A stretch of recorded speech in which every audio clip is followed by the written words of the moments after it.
everyone, and welcome to today's webinar on the T12 Assistant. Your microphone will stay muted throughout the presentation in order to avoid feedback. If you have questions, we will address them at the completion of the presentation using the Q&A feature of WebEx. You are welcome to type in questions at any time. Our presenter today is Ravi Shukla. Ravi is an applications engineer for HBM based in the Detroit area. He has 6 years of experience in the test and measurement market. Ravi, it's all yours. Good afternoon, everyone. Thank you for joining our webinar. This webinar will be on the HBM T12 Assistant. If you got an email or got our marketing campaign information, you got information saying why is the HBM T12 torque transducer called Smart Torque. As you see for the presentation here, what we're going to be going over the next 45 minutes, we'll be going over a lot of the different settings and capabilities that the T12 has, signal conditioning-wise, that you may not use, that you have capabilities on all T12. So there are many different types of outputs on the T12. You have a frequency output, you have a voltage output, you've got a CAN bus and Profibus output. All of these can be configured in the software, signal conditioning-wise, and can be set up specifically based on how you want to use it for your specific test. We're going to be going over a lot of those different setup options. And with that, we'll be discussing the advantages of the 19-bit telemetry system, digital telemetry system that the T12 has, and the analog output using the digital signals of the T12. The T12 is actually a 24-bit system between the rotor and stator communication, and 19 bits of it is actually being used specifically for torque measurement. We'll be going over the HBM T12 hardware requirements and setup. This will be going over a lot of the settings, a lot of the installation information that you need to get the T12 Assistant running. And then after that, we'll be going over the T12 software capabilities. These capabilities include setting up a primary and secondary output setup, setting up different signal filters. This is kind of like the idea of what a lot of people call a dual range sensor. So these will be your primary and secondary outputs could be the dual ranges and how they can be filtered together, how they can be filtered independently and be used together. Shunt calibration, which is a very good function and very easy function to use in the T12. We'll be going over that, and the zero adjustment. We'll be going over setting torque and speed output limits. We'll be going over saving and loading parameters, doing power output calculations, creating nice visualizations, and how to use it as a data recorder. The other thing that we'll be using that's pretty important is reading rotor extremes, because you do not want to overload your torque sensor, so we'll be going over how to read it and monitor spikes in your torque cell. Okay, so here we have a block diagram. This is coming from an HBM T12 data sheet. You'll see here that on the left-hand side, you'll have the rotor itself, which does the measurement of torque and the measurement of temperature. On the bottom, you see the rotational speed system, which can also give you the angle of rotation. This is an optional feature, but this is another signal that the T12 can provide. After that, it's going through our FPGA, which is actually going to do a lot of our signal conditioning. The T12 rotor and stator itself can do a lot of the signal conditioning needs that you will have in your application right in the transducer itself. So you see there, right past the FPGA, this is where you're doing your zero balancing. This is where your filters are being applied. You see that there's a label for LowPass LP1. That's the low-pass filter for the torque signal, as well as then there's one for the speed. And the first one can be filtered between 0.05 hertz all the way up to 4,000 hertz. The low-pass filter 2, which is the second signal for torque or for speed, can be ranged with a filter of 0.05 hertz all the way up to 100 hertz. This output then can come out as a frequency output, so that's 10K plus or minus 5K, 60 kilohertz plus or minus 30, as well as it can come out as an analog bipolar plus or minus 10 volt output. Then there's also the digital signals below it, which are for torque and for speed. That's the CAN bus or Profibus option. The Profibus option is actually an optional characteristic.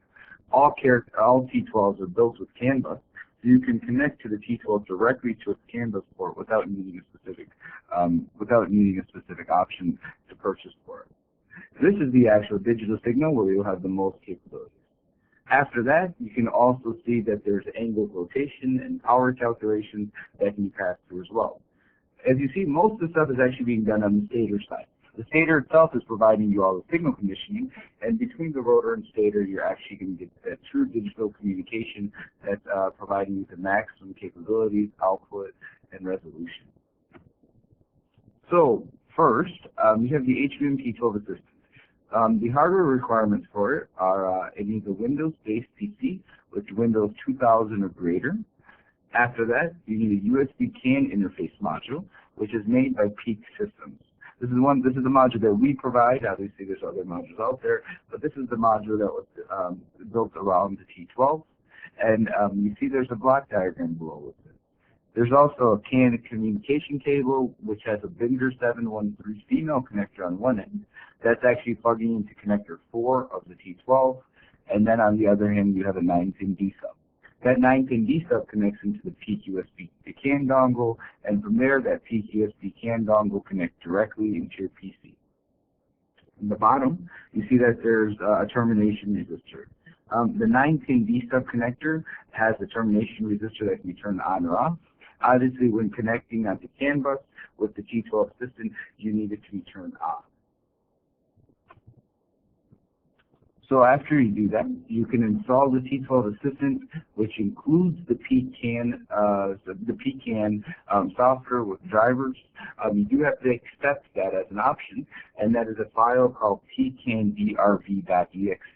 That is the driver, and after that, your computer will read PCAN USB HBM CAN bus.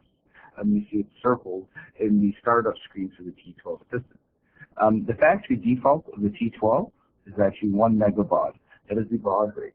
The baud rate can be changed, and we'll be discussing it in a few slides from now, but that is the factory default of the T12. So there you go. If you see the PCAN USB HBM to CAN bus, underneath you can hit the change button, and this is what will pull up. This shows that the PCAN USB adapter has detected the HBM CAN bus with the lightning icon, and then it shows the baud rate there. This means that it's actually reading your PCAN and you can go forward.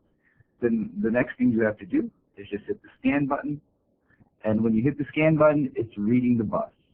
Obviously, it's going to look for all the T12s on the bus. The first T12 that you'll have, actually the default address is 110. You see right here is a picture of after hitting scan, the address comes up as 110. The type pulls up as a T12.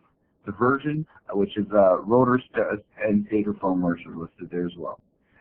If you have multiple T12s, they will appear in this field when you hit the down arrow, and you can actually have them all configured at once. The different thing is, though, here, they all have to be addressed differently. So initially, you do have to connect to each T12 separately because the default address of all T12s is 110, and they do have to have unique addresses for them to be read on the CAN bus network correctly. So here, we're connecting to one T12. Normally, people are connecting to one T12 using the Assistant, so that shouldn't be a problem. So here we go. We connect to our address 110, and then all you have to do is hit the Start button.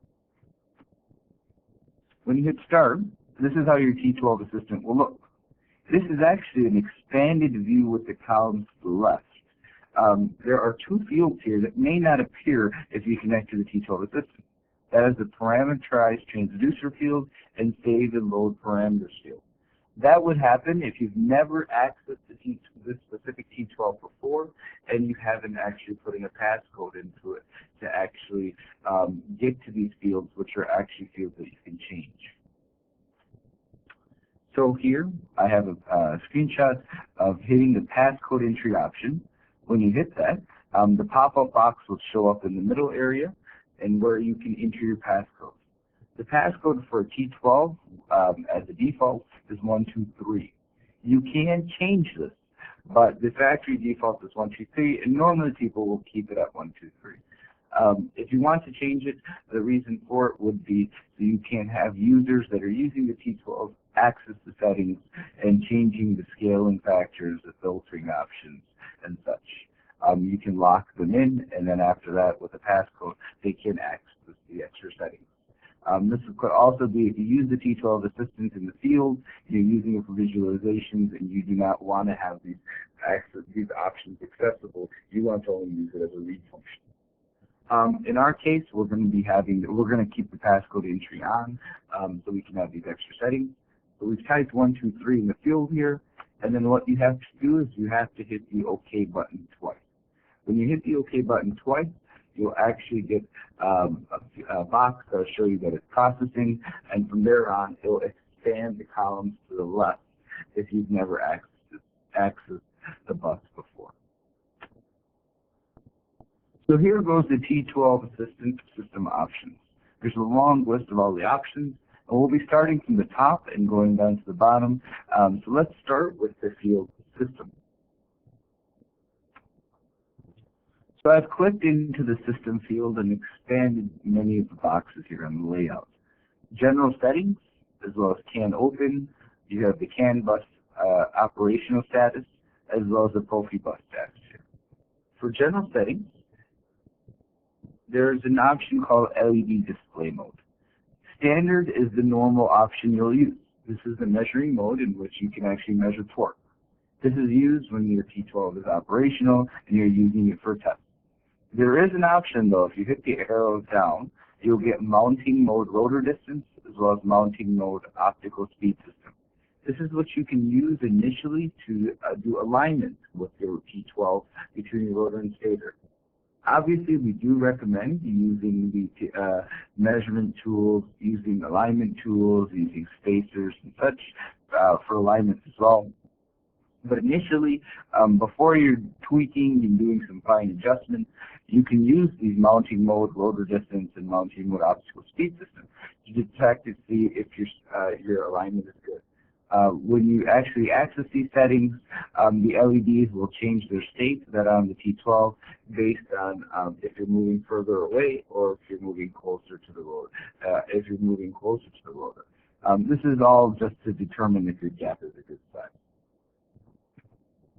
After that, you will look at the CAN open field. In the CAN open field, you see that there's a baud rate. If you hit the arrow for the baud rate, you'll see that there's adjustable baud rates here. 1,000 kilobaud is what the standard is, and that's what this is set for. This 1 megabaud option can be changed to 500 kilobaud, all the way down to 100 kilobaud.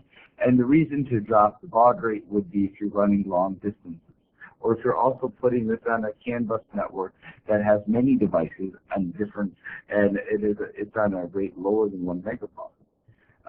If you're running at distances of 50 meters or further, you do need to look at the HBM T12 manual and be advised of what type of baud rate you need based on long cable on the T12. On the top box, there are a few options here for the general settings. You see that you can give your T12 a project name. This would be a name of your project. This is if you're using the assistant as your tool to collect data.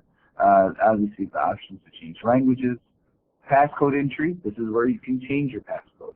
1, 2, 3 is the default, but you can change it to any up to 4-digit numeric value that you will put in the field. And this is where you can actually activate your passcode. The other thing would be, obviously, to reactivate the standard passcode. That's an option. So then there's the CAN open field. You see that the address 110 is there. That's actually a number that's already filled in. You've got revision numbers, you've got serial numbers. This is where you can get information of your T12. PDO output rate divider. This is a value that's actually going to be a divider that's going to be used if you're setting up a specific CAN network and you wanted to use a number to divide the output value by. After that, you see there's signal PDO1, signal PDO2, signal PDO3, and signal PDO4.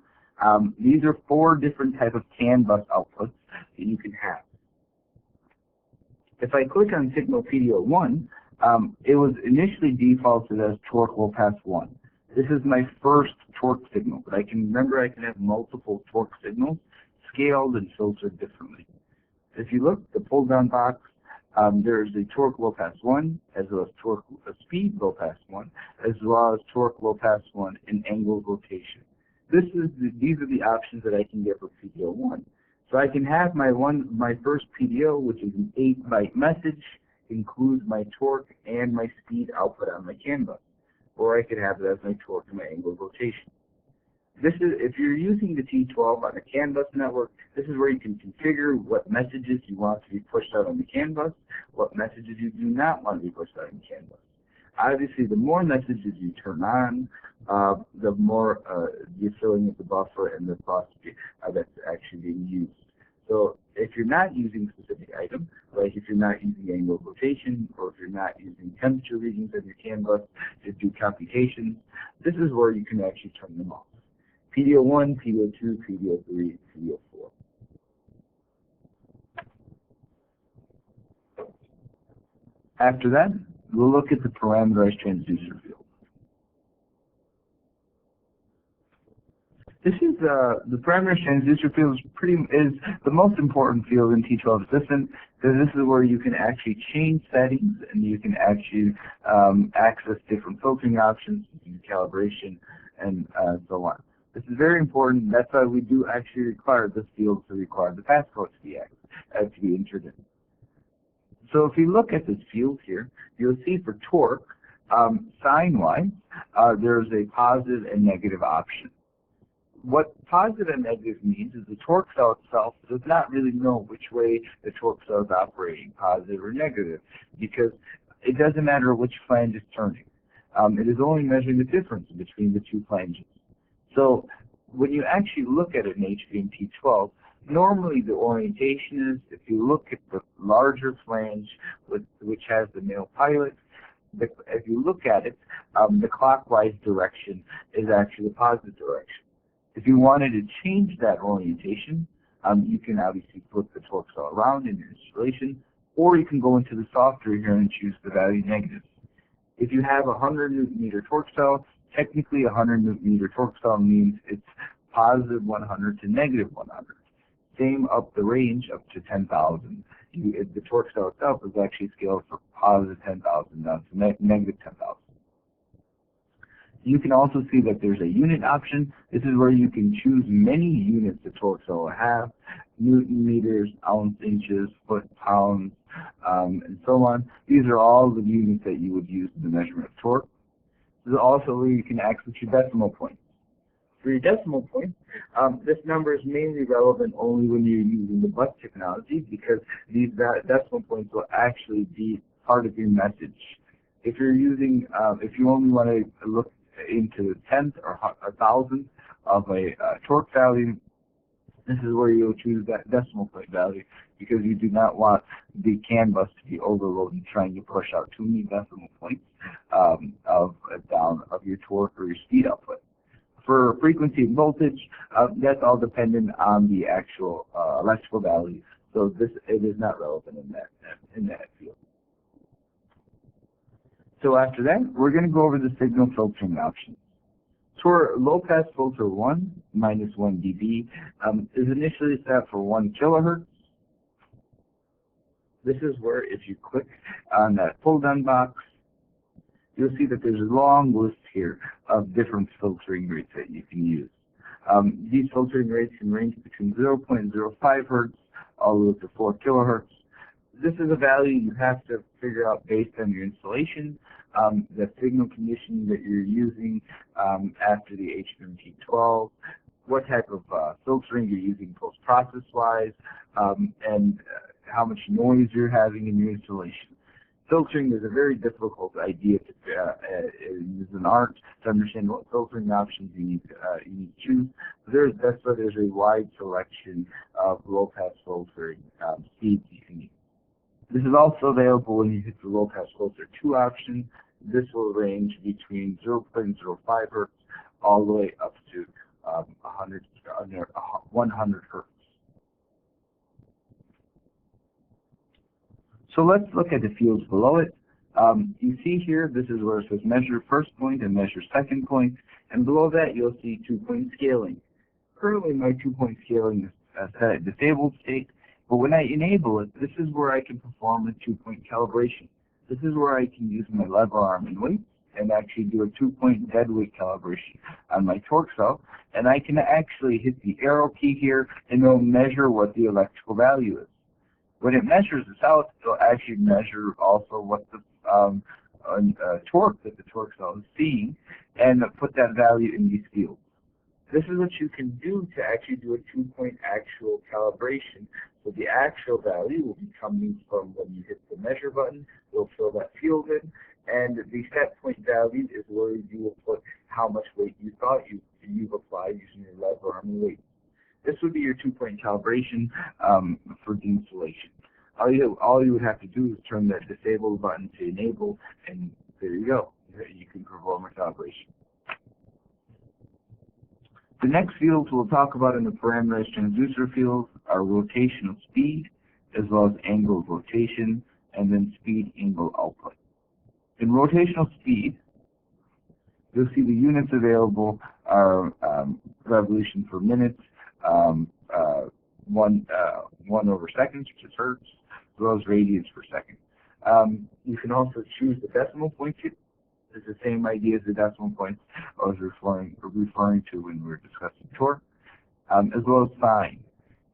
Sign can also be changed between positive and negative, and in this case, you're going to be varying what direction you would count as the speed in the positive direction and speed in the negative direction. Low-pass filter 1, this is the same option as well as what we are looking for torque. This is the filter that you will apply on that optical speed system that the torque cell may have on it. The optical speed system is an option. This is an option that has a 360 or 720 slotted disc that is installed on the rotor flange. From there, you have an optical pickup light in which this disc is actually spinning in between, passing light through it, and this is where you're applying the filter to that signal. This can also be applied with this LowPass tool. Angle of rotation, this is where you can choose to trying to read degrees or radians, as well as the decimal points that you'll look at if you're trying to measure the angle of rotation. The last field on the bottom is the speed angle output. If you see here, it says mechanical increments. That means that I have a 360 slotted disc. These screenshots were made with my T12 that's 100 Newton meter cell and 100 Newton meter cell and 360. So that's why the mechanical increment here says 360. Then you see signals, F1 and F2. This is where I can choose for my speed signal and my angle output. If I want a frequency signal, which is like a TTL signal, which is a 0 to 5 volt signal that you'll be getting out of connector 2 of your torque cell. Then there's also pulse, in which the positive direction, you'll be looking at a positive direction, a rotational direction. You can have a positive negative edge of the signal, as well as you can look at 4 edges. This is all based on pulse signals and how you rising edges and falling edges, depending on the direction of rotation. This is also a field where you can set up an output pulse division, and you can run a pulse divider, which is just a number that will actually divide into these pulse numbers. So now let's configure the actual output. These configuration fields for frequency output, analog output, and power are fields in which we're actually going to be treating the torque cell to give us independent output, different scaled outputs, and you can kind of think it as a dual range sensor because the scalings are different. So if we look at signal, which is the torque LowPass 1 value that we've been looking at from the screens before, we can configure torque LowPass 1 here, the raw signal and what its physical value is maximum to its frequency output. When you look here, torque LowPass 1 is highlighted, and then there's also torque LowPass 2. So then if I hit mode, you'll get 10 plus or minus 5 kilohertz, 60 plus or minus 30 kilohertz. These are 2 different types of outputs you can get out of connector 1 of your T12, and all T12s have a frequency output. This is one of the recommended outputs of our T12 since its accuracy is very tight, and the T12 itself is a very accurate torque cell that can be down to 0.01% or even better. Both the T12 itself, when you get a calibration certificate or you're getting a test certificate, are calibrated to both 10 plus or minus 5 and 60 plus or minus 30, but it's only set to one of them. The one that it's set to is a primary cal, and that's what based on what configuration that you purchased the torque cell of. This is something that can be changed, and this is what you'll need the T12 Assistant for. If you connect the T12 Assistant, you can configure it and change the scaling. 60 kilohertz plus or minus 30 will give you more resolution. It's a more dynamic signal than 10 plus or minus 5 kilohertz. It also raises your noise floor up. If you want less response and you want to also eliminate noise, you can go to 10K plus or minus 5. It's a very steady output. This is a frequency signal that's 0 to 5 volts or 0 to 12 volts based on whichever symmetrical or asymmetrical signal you want, and it's a frequency signal coming out of connector 1. From there, you can look below it.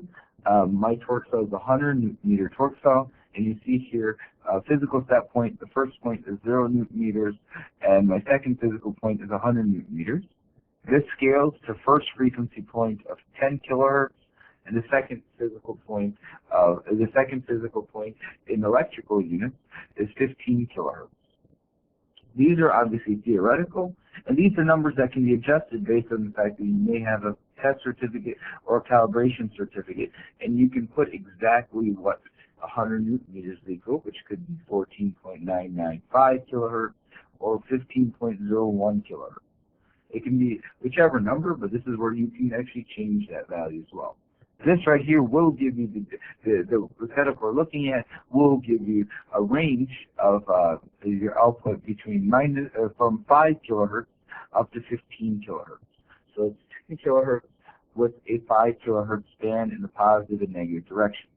That would result into a torque cell that would operate from negative 100 newton meters all the way up to positive 100 newton meters. In the field below, we're going to be looking at the analog outputs. For the analog outputs, there's also a torque LowPass 1 and LowPass 2, and this is where you can change the scaling of the voltage output. The voltage output is a bipolar 10-volt output, and you can have your 10-volt output scaled to a smaller range if you want. My torque cell here is not scaled to a lower range. It's actually set for 0 volts is equal to 0 newton meters, and 100 newton meters is equal to 10 volts. This is where you can change your voltage output to be possibly 50 newton meters or 20 newton meters based on 10 volts. It's all based on the needs that you have and the amount of voltage, that you're using for application. You can scale the torque cell down. This is where you can pretty much manipulate and control what exact physical outputs you want to have with your electrical outputs. Lastly, there's an option for power. In the power field, you see that the units right there are kilowatts. There's also, you can have megawatts or other type of power calculations like horsepower. This is where you can control the decimal points as well as the low-pass filter. The power field itself is a calculation. The power is being calculated by torque and speed outputs. For analog output, this is actually configuring out a voltage output from the connector 3. This requires a DU2 or SU2 option. Just like I said, connector 1, which is the frequency output, is on all torque cells, and the analog output requires DU2 or SU2. DU2 or SU2 includes the frequency output and the plus or minus 10 volt output. DU1 and SF1 are the versions that do not have the voltage output. For the power outputs, just like I said, you must have a torque and speed output because you do need torque and speed to calculate power, and the power output can be pushed out across the CAN or Profibus output.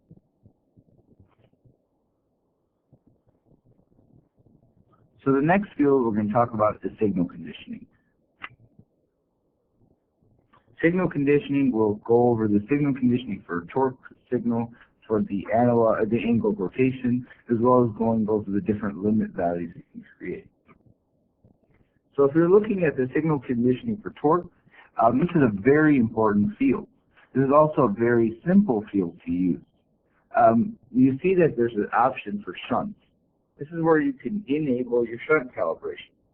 Shunt calibration is to simulate load across one leg of a Wheatstone bridge of your strain device, which in our case is a torque sensor, in which we're simulating the bridge to a specific output that's already been calibrated.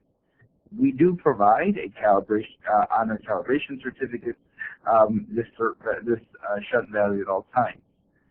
You can manually do a shunt by applying voltage, which is 5 to 30 volts, across pins 6 and 7 of the frequency or voltage output. But you do not have to do this if you're using the HBM T12 Assistant. The T12 Assistant will simulate that by applying the loading to that voltage that you need between 6 and 7 to activate the shunt circuit. It'll activate it in the electronics. So you can actually enable it right there without having to need another voltage supply to activate your shunt circuit. You can have 50% load or 10% load. 10% load is not available using the voltage application between 6 and 7. Only 50% is actually available when you're applying, if you're applying between pins 6 and 7. But if you're using the software gives you the capability to do a shunt calibration of 10% or 50%. You can, if you're using a torque cell for only 20 or 30 or 40% of load, you do not want to shunt to that 50%. You want to shunt it lower so you can have a much smaller range where you're testing the circuit. So this is why we provide the option of actually having a 10% shunt calibration.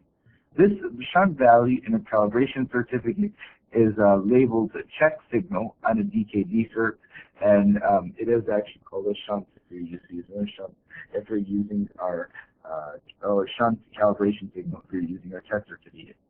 When you activate the shunt is enabled for 5 minutes, and then it is turned off.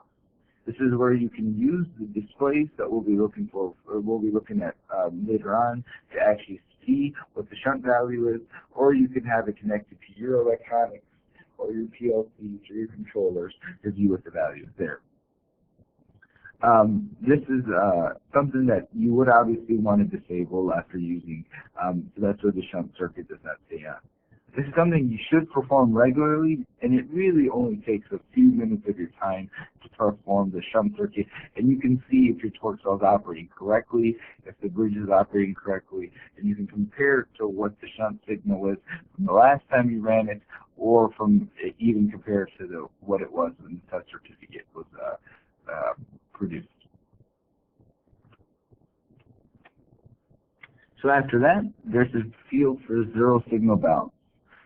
Zero signal balance is a button you just to carry out a zero signal compensation for the torque output with an unloaded transducer. You see here that there's a zero value field below it. When you hit that arrow key, it will actually read the output of your torque cell and zero off that field, that output. When you install the torque cell, obviously if it's unloaded, it shouldn't read much torque. But there's always going to be a chance, and it should have a little bit of torque on it, and that's all based on the fact that you bolted on 6 or 8 or 12 volts on the torque cell, as well as it's got overhung mass based on the fact that it's held on both sides. It has couplings, it's got hubs, it has a hub, it has a drive line, it may have a connecting shaft, it may have a lot of different things that the torque cell needs. So because of the fact that the torque cell is installed properly correctly, it may see a little bit of load. And that little bit of load is something you can zero out right here. So all you have to do is hit that arrow key after you properly install the torque cell, and it'll zero out that number from your output. So now, let's look at angle of rotation. So angle of rotation is a field here where you can define how many revolutions and over which angular range the angle of rotation to the output. This is where you can choose the number of degrees and do a little bit more tweaking on the positive rotation direction. The bottom field here, you'll see is limit values. Limits, you can apply up to 4 limit values based on all the available torque and speed levels. Remember that the torque cell actually has many outputs, not just one single and torque and one speed. The torque cell has 2 torque outputs, 2 speed outputs. You'll even have you can set limit values for temperature and angle rotation. This right here is a field for one of the limit value boxes, in which you can, on the first bar, enable or disable it, and then you'll choose the signal, which could be torque LowPass 1, torque LowPass 2, speed, temperature, and choose if it goes above a level or below a level. And then you will choose what that level value is and the hysteresis. From here, you can view these values on the digital display or on the analog displays. You can have the limits set up so if you're monitoring them and it reaches the threshold, you can have an alarm or you can have a pop-up box that comes up to alert you on it.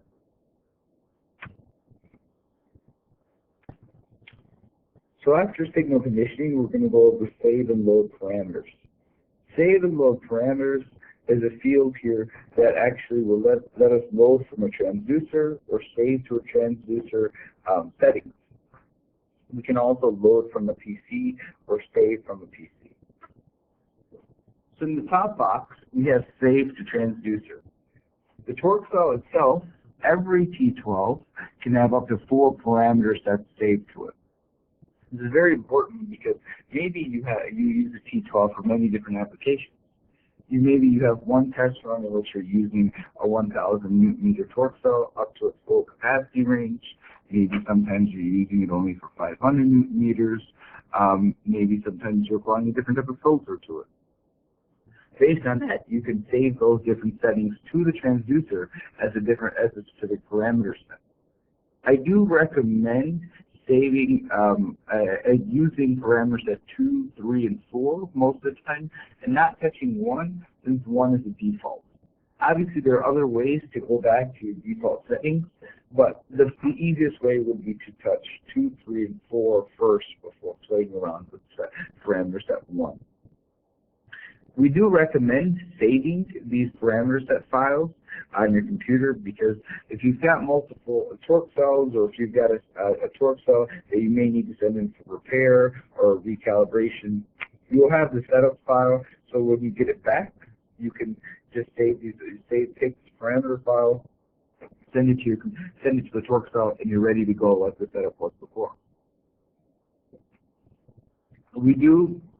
This also comes in handy for people that have multiple T12s. If you have many T12s, you can set up a parameter set specific to how you would like it, and even set up many different parameter sets, 1, 2, 3, and 4, and take that setup file and load it onto many different T12s. So you can actually replicate the exact same setup without actually having to go through all the boxes and all the configurations again. You also see in the bottom, you have load from transducer. This is where you can actually load the file. This is actually where you can take the file from the torque cell and put it on your computer, and then move it to another T12. These files save as .xml files, which are proprietary to the T12. So lastly, let's look at the measure and visualize section. This is a very large section because you see here we have many different types of measurement quantities. We've discussed the fact that there's 2 different types of torque signals, torque LowPass 1 and torque LowPass 2. There's also 2 speed signals, speed LowPass 1 and speed LowPass 2. We have angle rotation, which is an output that's based on speed and from the speed output as well. You also have power, which is based on speed and torque, and then you have rotor temperature. These are all quantities that can come out on the bus as well. These are all things that can come out on your Profi bus or CAN bus as well as can be monitored here on the T12. You see that there's digital displays and analog displays for every single one of these quantities. Here's a screenshot of all the different type of outputs. We have to the left torque LowPass 1 with a screen that actually has the torque LowPass 1 digital as well as the analog display. Then we have LowPass 2, and we have speed LowPass 2. We've got temperature. We've got power, which is showing 9 kilowatts. We have a scope, as well as we have a scope. Now this right here is actually a screen without with the values all reading as 0. You also see that there's icons here on the left for measure values in red, and the antenna circuit supply is in red. This is because I was having a communication problem between my rotor and stator. That's why I wasn't actually having a torque output there. My torque output was just reading at 0. These are icons where you can find out the status of your communication. So if you're having an error, with your transmission signal, or the rotor temperature is getting too high, these are all different values these are lights that can appear red. Here's a picture of a T12 that's actually operating. You see that I'm getting negative 0.08 Newton meters of torque, and you see that all my lights are now green. All lights meaning green. Green light means everything is working properly, and my torque LowPass 1 filter is operating. You can also see above, it says torque LowPass 1 above 0.08 Newton meters, and it shows the filtering rate that's actually being applied there, which is 1 kilohertz.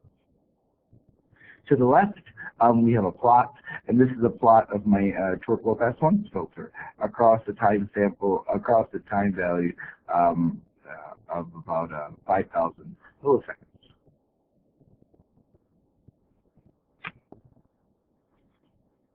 Another important field that the T12 can do is it can maintain and save our rotor extremes. This can show us possible overloads during a specific test or from the lifespan of the torque cell. Any loads greater than 100% can decrease the lifespan of a T12.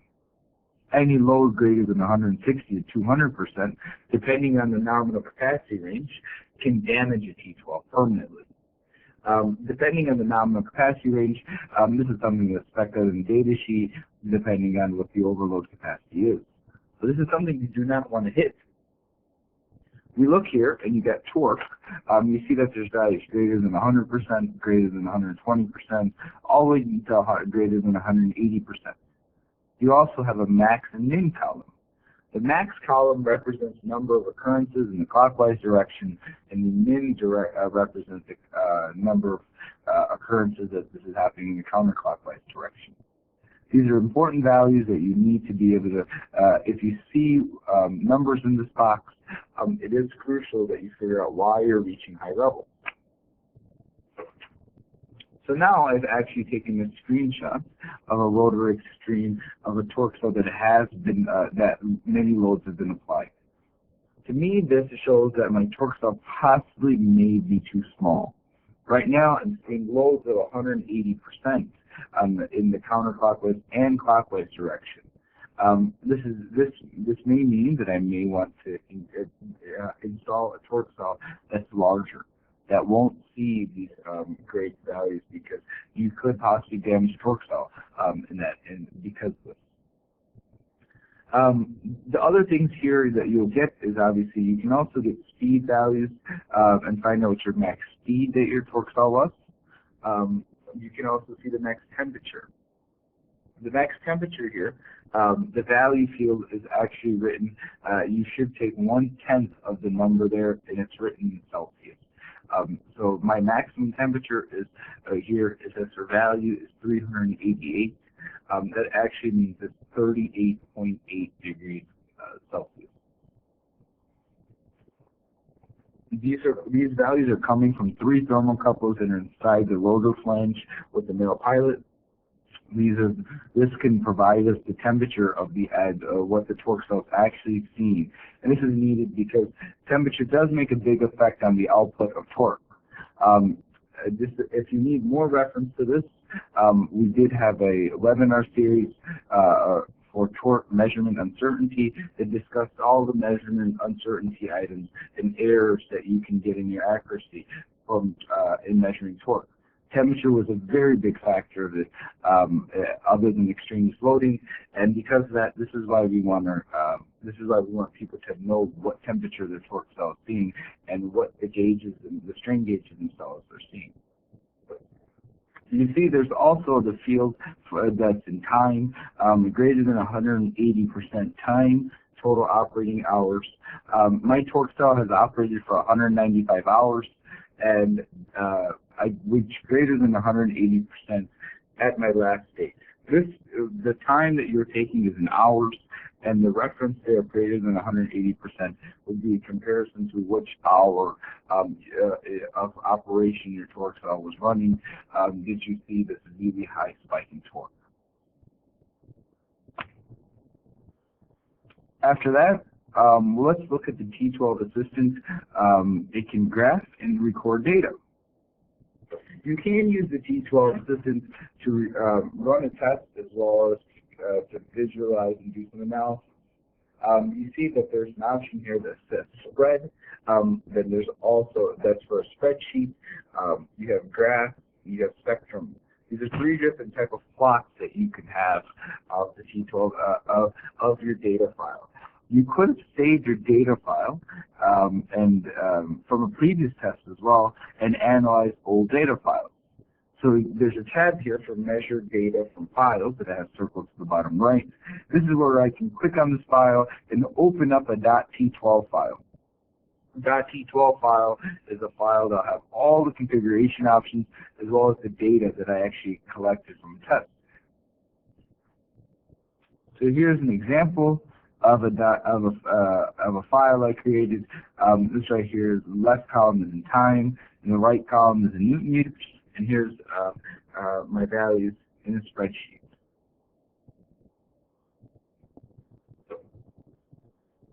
After that, I am now opening up the Graph tab. The Graph tab here is for plotting my points that I'm having. I can control what I want on the X and Y axis of my plots, how many data points I want, if I want to use a cursor, and how much data I actually want to include on this plot. The last thing I can use is I can use a spectrum plot to try to see what DC values I'm getting, what DC components I'm having here of my torque signal. So in summary, we went over the advantages of the T12 digital telemetry system. Based on the T12 digital telemetry system, the signal conditioning options our torque cell have, you have many capabilities to parameterize the T12 output. The ranges, the filters, what's coming on the CAN bus or Profibus, as well as the frequency, voltage, and speed outputs, and making them independent outputs. You can have them scaled differently. You can have a frequency output of torque and a voltage output of torque, and one of them could be for a much higher load than the other one could be. We also went over using the T12 for limits. So you can have many different limits, up to 4 on these different torque and speed values. We went over loading and saving parameters to your T12, which will make life easy if you're setting up many T12s with these with specific configurations. And then we went over the T12 Assistant to visualize and record data, to use the plots, to view data of operation as well as record the data and then do some analysis of it. The last thing was monitoring the T12 torque and speed values and going over the temperature extremes. One thing I do recommend when using the temperature extremes is that when you're done with the specific test, use the tab for resetting extremes, because then you can find out with the current test what your overloads are. If you do not reset it, the T12 will remember occurrences since the last time it was reset. And if there was a brand new T12, it was since the time that it was built and shipped to you, it's never been reset. So if you have specific tests, and you have one test and then another test, reset the extreme ones, because then you can see what your current loads are and your occurrences are for that specific test. you can also then know what your max temperatures were on that specific test. And from there, you can make a determining factor on if you're fatiguing the cell too much and you need to move up to a larger torque cell. One reminder here, we do make a torque reference book. The name is called Measuring Torque Correctly. This is a book you can purchase through HBM, through your local sales representative. This can go over a lot of different details on exactly how torque cells operate, how the strain gauges work on there, how the telemetry systems are. So it's a very good knowledge resource if you're interested in learning about the measurement of torque, because HBM is a very large manufacturer of torque as well as manufacturer of the gauges that are used in torque. So we can do a lot of these things in the signal conditioning as well as the output tweaking, because we know exactly how the output of the torque cell from the bridge itself is operating. So that pretty much concludes my webinar. Please type any of your questions for WebEx in the box. There's a Q&A dialog box that you can open. The icon is right here in the middle. As well as today's presentation will be emailed to all attendees, and we're also going to email you a link to where you can find this recorded webinar with the audio. If you have any questions, additional questions after this, feel free to contact our technical support team at support@usa.hbm.com. Here's my contact information. Again, my name is Ravi Shukla, and we also have our telephone number here, which is 1-800-578-4260. And thank you for listening.